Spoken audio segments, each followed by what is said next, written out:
মাননীয় বিরোধী দলের নেতা, আপনি কি বিলের সম্পর্কে কিছু বলতে চান? এই সংক্রান্ত একটা তুলনামূলক শীট আমরা এই ৩-৪ মিনিট আগে হাতে পেয়েছি, তো এটা পুরো পড়তে পারি নাই। যেহেতু আইনটা অবশ্যই একটা সেন্সিটিভ আইন, আমরা কি অনুরোধ করতে পারি যে এটা পাশের জন্য একটু সময় হাতে রেখে আমাদেরকে একটু সুযোগ দেওয়া হোক।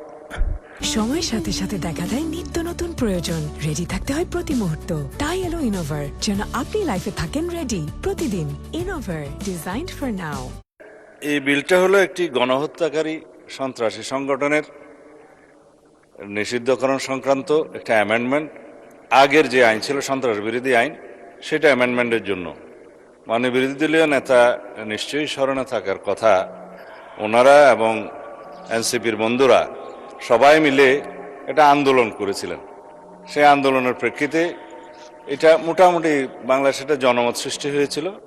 সেই প্রেক্ষিতে তাদের কার্যক্রম নিষিদ্ধ করা হয়েছে সন্ত্রাস বিরোধী আইনে, এবং অ্যাকর্ডিংলি সেটা নির্বাচন কমিশনে তাদের রেজিস্ট্রেশনটাও সাসপেন্ডেড হয়ে আছে।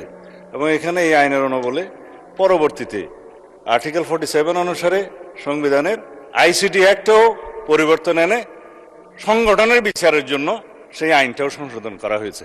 এখন আপনারা যদি এর উপরে আলোচনা করতে চান, আমার মনে হয় সংশোধনের সেকেন্ড রিডিং স্টেজে যদি আপনারা সংশোধনী দিতেন, আলোচনা থাকতো, এবং ফার্স্ট রিডিং এ উত্থাপনের পরে যদি আপনারা আপত্তি তুলতেন, তাহলে আলোচনা থাকতো। সংসদে উত্থাপিত আকারে সন্ত্রাস বিরোধী সংশোধন বিল 2026 পাশ করা হোক।